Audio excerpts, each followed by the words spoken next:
But some of the things that are happening are so extreme, people won't believe you. They just won't. It's only until they slip and fall in the mess themselves that they were like, oh, okay, maybe she wasn't being negative. Maybe she was being honest, or maybe you know what I mean? Yep. So it's interesting how people will take something that is truth, and because it's truth, we want to call it negativity. Oh, this person's being negative instead of just being honest. What would you say, what does that look like? Like when people say you need to do your research before you come move to Ghana or visit Ghana, or stay in Ghana for short, long-term periods, what do you think that research looks like? I think it's impossible for anyone to do all the research about anything possible. To me, we're not all wise and all knowing. So that to me, that whole idea that you should just know everything before you come, no one's going to do that for any country. You can't predict the impossible.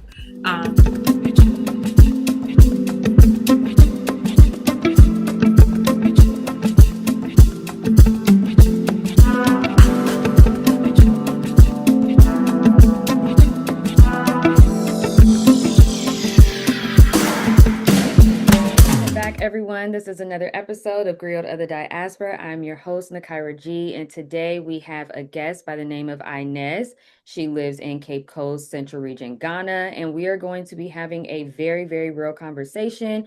We're going to just kind of talk on being a woman in Ghana. We both have similar experiences being in Ghana prior to the year of return. And so as you guys know, I've been interviewing a lot more people who have pre-year of return Ghana experience today with the spotlight that is now on the Black American community, pros and cons of that. So, hi, Inez. Thank you for being here.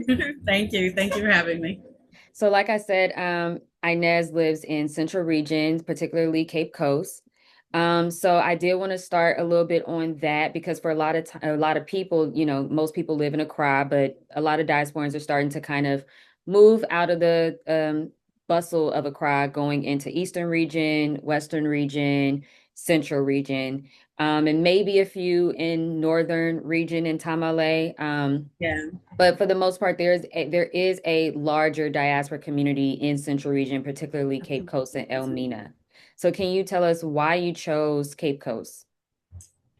Easy. I essentially, when I came, I thought I had a support group already on the ground here in Cape. And so to me, it was like a no-brainer. Initially, when I first started coming a long time ago, I was in Accra. But when most of us all essentially they had already made their way to Cape. And so for me, Accra was where essentially I didn't have any resources or help. So I, moved this way to Cape. I just thought it was easy, a no-brainer for me to come follow where the people were, where my support group was supposed to be. So I wound up here. And so when you came to Ghana the first time, when was that? 2017-ish. 2017. Okay. Mm-hmm, okay. Something around that time. And what was the inspiration behind that trip? Initially, I had already been traveling a lot at that point. I was out in a lot of places. And so, as you already know, being a diasporan, a lot of people are afraid to come to Ghana or Africa in general. So for me at the time, I had talked to an associate of mine, and I think I was actually in Kenya when I had talked to him, and he had seen probably a picture or something I had posted, and he was like, well, you already on the continent, you already from Africa, why don't you come on over to Ghana? And so I was like, okay, because at the time I was literally, I was going everywhere, literally. I was doing a lot of traveling. So I was like, okay, let me stick my nose in and see what it do. So I came over here, and of course, Accra was my first stomping ground. And so going to Kwame Nkrumah Memorial, going to the slave castles or dungeons, just getting around and seeing all the culture, the rich everything. I was like, okay, I like this, And so essentially that turned into multiple trips. I came back multiple times before I actually decided to actually move here. Yeah. Nice. Okay, so you did kind of like the opposite of what a lot of people are doing now when they come to Ghana. So you had actually traveled like onto the continent, at least East Africa prior. So Ghana is your second or third African country. Fourth. Exactly, my fourth country. Yeah. But Ghana, you've only lived in. Or I've you only lived lived in? in Ghana. Okay, okay. Yeah, I've only lived in Ghana, but I was in Morocco, Kenya, Tanzania. Yeah, I was all over the place. So, yeah, this is the only place I've lived in outside of America. But I've traveled extensively. So I thought, why not settle down in Ghana? Because everybody makes it seem like it's so safe and it's all these other things. It's the gateway to Africa, and when you romanticize these things in your head, you rationalize like, ooh, I have all of this support and I have all of these things, and it's like you're counting your chickens before they hatch, so to speak. And so I probably did count my chickens before they actually hatched. And so, yeah, I got a Well, little. I would love to talk about that because, like you said, a lot of people do market Ghana as, it's extremely safe. This is a Yeah. place where you can heal because everyone is healed here and everybody knows who they are and all of that type of information. And a lot of times, right, a lot of times, Sounds good, right? a lot of times Black Americans are often given this, um, we're talked about in a way as if we are inherently ignorant about Africa. A lot of times the ignorance of white people is usually put onto us. You Absolutely. know, Absolutely. it's very interesting because I noticed that even in discussions, when it's a global Black, diaspora conversation, a lot of times there is an assumption that the Black American or the African American, they know the least about Africa. They have these negative images of Africa, and to the point where I constantly have to have this conversation with people that like I didn't grow up hearing negative things about Africa. I grew up watching Black sitcoms where they were already wearing kente cloth. And I grew up in Los Angeles where we have Leimert Park, which is called Little Africa. So Right. Right. I And just never, an overall positive view of yeah, it was Africa. always told as a place that we all should be one day, visit one day. You Yeah. have respect for it. I never grew up hearing negative things from my Yeah. family. I didn't watch things that spoke negatively about Africa. Absolutely. It just wasn't a part of my experience. So I'm I with know you. that that might be a generational thing as well, but I think it's also intentional, right? Because there is obviously negative marketing about Africa, particularly from white people, particularly from Europeans, particularly from non-Black people, right? Especially when you get into the safari tourism and all those types of things, the images and the feed the children and all that stuff. But it's like for me, I actually didn't have that experience. And the reason why I bring that up, yeah, the reason I bring that up is because I hear a lot of times people say, you need to do your research before you come to Ghana. You need to do your research. Yeah. And I always think that that's so funny because a lot of people do. But what would you say, what does that look like? Like when people say you need to do your research before you move to Ghana or visit Ghana, or stay in Ghana for short, long-term periods. What do you think that research looks like? I think it's impossible for anyone to do all the research about everything, anything possible. To me, we're not all wise and all knowing. So that to me, that whole idea that you should just know everything before you come, no one's going to do that for any country. It just, you can't predict the impossible, or you can't predict everything. I think what happens to me, what that translates into, especially if we're talking about issues that may have arise, is that people will oftentimes try and pass the blame onto the victim.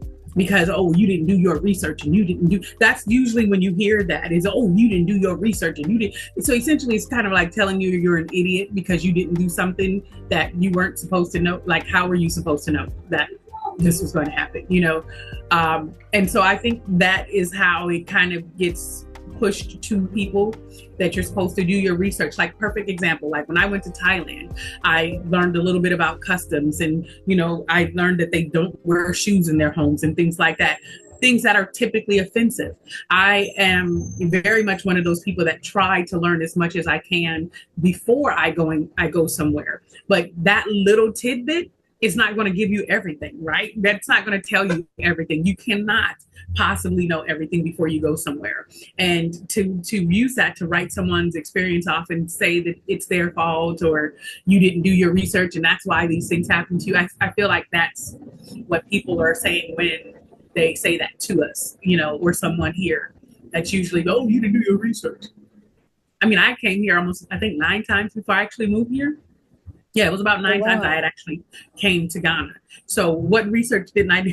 You know, like when people start talking about you didn't do your research, maybe for somebody who just moved here, because I have met a number of people who actually moved here without ever even coming to Ghana first. So maybe, just maybe that might work for someone like that, right? But for someone who had been coming here and going for, you know, 9 times plus and then moving here, I mean, what more could I have done, right? And so we like to put the blame on individuals instead of being able to focus on the energy on fixing a problem. We just rather blame and then you just do your research. So to me, that's really immature. Yeah, so even with that statement, the you should do your research, you know, I think that like you said, I think the moments in which it is said is kind of it is disingenuous and it is kind of like victim blaming and it is erasing accountability as well. And I think that's where we are now. We're seeing a lot of now back and forth on YouTube, on social media. We're seeing a lot of like nonsense, in my opinion, of, you know, these accusations that Black Americans are the new colonizers in Ghana. We're the new gentrifiers in Ghana. Everything is going bad because of the 3,000 Black Americans that are in the country. And I have been making videos about this at least for a year and a half now. Now, don't get me wrong. Are there some Black Americans who are doing nefarious things in any country that they are in? Absolutely. Yes. However, it's not the majority. And respectfully, majority of those people that are doing nefarious things are working with locals in order to do it. There's no diasporan. They need help. There's no diasporan who can get off of a plane, go into a random piece of land and say, this is my land. It's not possible. There is somebody involved who is allowing it to happen, who is giving whatever permission to do it, whether they have the right to do it or not. But that essentially is the case. And there's this idea that Black Americans are stealing land, we're taking land from people, we're displacing people, we're telling landlords to charge more money. We're the reason that landlords leave the houses abandoned for months and years. And so I think it's really important that we have these conversations, because another article just came out by AJ Plus, Al Jazeera Plus, and every year since 2019, there has been an article that has come out calling Black Americans gentrifiers. And so now a new one came out by Al Jazeera. And I was like, you know, I'm so tired of making these videos, because every time the article comes out, I make a video about it. And it's like, this is really unfair, because I know what's happening. I know that there are, you know, governmental forces that do not want to see Black people unify. They don't want to see Black people in Africa. They don't want to see that happen. I'm very clear on that propaganda. Yes. I really want to break down this particular segment in what is the reality? What do you see? Do you feel that gentrification is happening by Black Americans? Absolutely not. I believe in order for us to understand this, or people in general to understand this, is that we are not, like you said, our numbers are 3,000. I don't know what our numbers are, but 3,000, even 10,000. It's how many millions of people in Ghana? Like millions, versus 5 or 10,000 of us all throughout Ghana. That's a very insignificant number. That's not even a 1%. We don't own properties the way that everyone else does, or land the way that everyone else does. So we cannot come in and cause such a disruption that everyone is trying to make it sound like. So, and I'm a renter here. I don't own land anymore, but I'm not the one that owns anything. So everybody that I know that has come here, especially those of us who, if you know, the point is when you get here, most of us don't have homes already built, so you have to rent. And it's the Ghanaians that own the properties and own the land. They are the ones that are charging these high rents. They are the ones. And so what's interesting, in the place I moved into last September of last year, he made comments just like other Ghanaians who are what we would probably say middle class, if you will. I've been told multiple times, not just once here or there, the ones that do have, let's just say something, if you will, they don't want to rent to their own people because they say other Ghanaians tear up their property. Like, I'm single with no children, so for me, I'm not going to come in and tear up your stuff. I'm not going to, if they outfit a place with fans and other things, I'm not going to walk away with their stuff. But with the landlord where I'm at now, he was telling me how people that has rented before has literally took off with the fans, took off with other installations and things like that. And so, and then they also have, oftentimes in Ghana, it's expensive here, so most people will have multiple families in a dwelling. And so when you have that situation, you have a ton of people in the house, and the likelihood of someone tearing up your property increases with the number of extra individuals in the home. That's a fact. That's even the case in the US, but they would rather, I've been told they would rather rent to a diasporan for that reason. But I believe the real reason that they really want to rent to a diasporan is because we actually pay, and they charge rents in advance. So we have the money for the most part, not all of us, but most of us have the money to pay up front. Whereas the typical Ghanaian doesn't have that kind of salary where they can afford to pay someone 6 months or more in advance for rental. That is the true reason why they want to rent to diasporans. Not only do we pay, but we pay without question. Ghanaians will try and haggle and get a better price, even if the price is already reduced. I call what we get a Rooney price. So what we get charged is something completely different as well. So you have the combination of worrying about someone destroying your property or walking away with any of your goods or installations, and we pay in advance. That is something that will be attractive to a renter, a landlord, rather. But to say that we're colonizing things is extremely unfair, because we're not the owners of we're not the ones owning the land, the properties, the dwellings. In order for us to colonize and do what they're saying we're doing, we have to be in control of those assets. And we're not. We're literally renters. Yeah, no, I mean, that's very true. I mean, I know back when I first got into my relocation period in 2022, when I was still using Airbnbs, every single Airbnb owner that I had was Ghanaian, and they made it they asked me before I paid, "Are you Ghanaian?" Because they would not have allowed me to stay in their Airbnb if I was.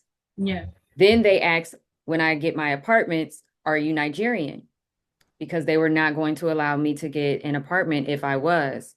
And so those are situations where it's like you learn in real time, like, oh, wait, what's going on? Because especially because so many of us, there are moments where we have to try to blend in and try to, be Ghanaian. Yeah, good luck with that. Right, and there's moments where, you don't want to disclose that you're an American because you don't know what the price is or what the next line of questioning is going to be. And so for me, that was something that I experienced a lot, was being asked what I was when it came to housing or Airbnbs, specifically because they weren't going to allow me to. And then when I did have Airbnbs, they also made it very clear that no locals can come into the house. Like, you can have guests, they can't be locals. And this was from other Ghanaian people. Yeah. Yes. I'm glad that you spoke on that, because that is something that we need to know, especially for people who are coming here, getting Airbnbs, getting housing, and like you said, because we have to pay in advance, we have to pay a year in advance, even though that is technically illegal. Yeah, it is. Technically illegal. It but there is, is no regulation for it. Um, unfortunately. so, I'm glad you touched on that. And so I do want to talk about even like with this whole conversation about Black Americans gentrifying and colonizing. How do you feel because you have been to Ghana prior to the year of return? What do you feel like is the biggest difference from the time of coming to Ghana prior to year of return and then now seeing how there's like a spotlight on the diaspora and particularly the Black Americans? What are the differences or pros and cons of what has now become this global marketing campaign? To be honest, before your return, and I guess because there's many of us coming. I don't want to say too many, as in like I want to keep everybody. No, but when I say there's so many people coming, there is there. How do I even say this? I personally want to prevent people's suffering, and I can't do that. And in some ways that shouldn't bother me, but it does. And I feel some type of way because so many people are coming here and there is no onboarding type of thing. You know what I mean? So everyone is coming at their own pace and learning at their own pace, but they're also coming and suffering and falling into essentially quicksand, if you will. And there's no way to help prevent. It's like I don't have children. I've never had children, but I feel like as parents, people would naturally want to prevent their child from going through some of their same experiences. And so naturally they're going to try and tell you certain things and instill certain things into you, but it's up to you as the individual to listen. And it's kind of the same thing here, but some of the things that are happening are so extreme, people won't believe you. They just won't. And it's only until they slip and fall in the mess themselves that they were like, oh, okay, maybe she wasn't being negative. Maybe she was being honest, or maybe you know what I mean? Yeah. So it's interesting how people will take something that is truth, and because it's truth, we want to call it negativity. Oh, this person is being negative instead of just being honest. There's a difference.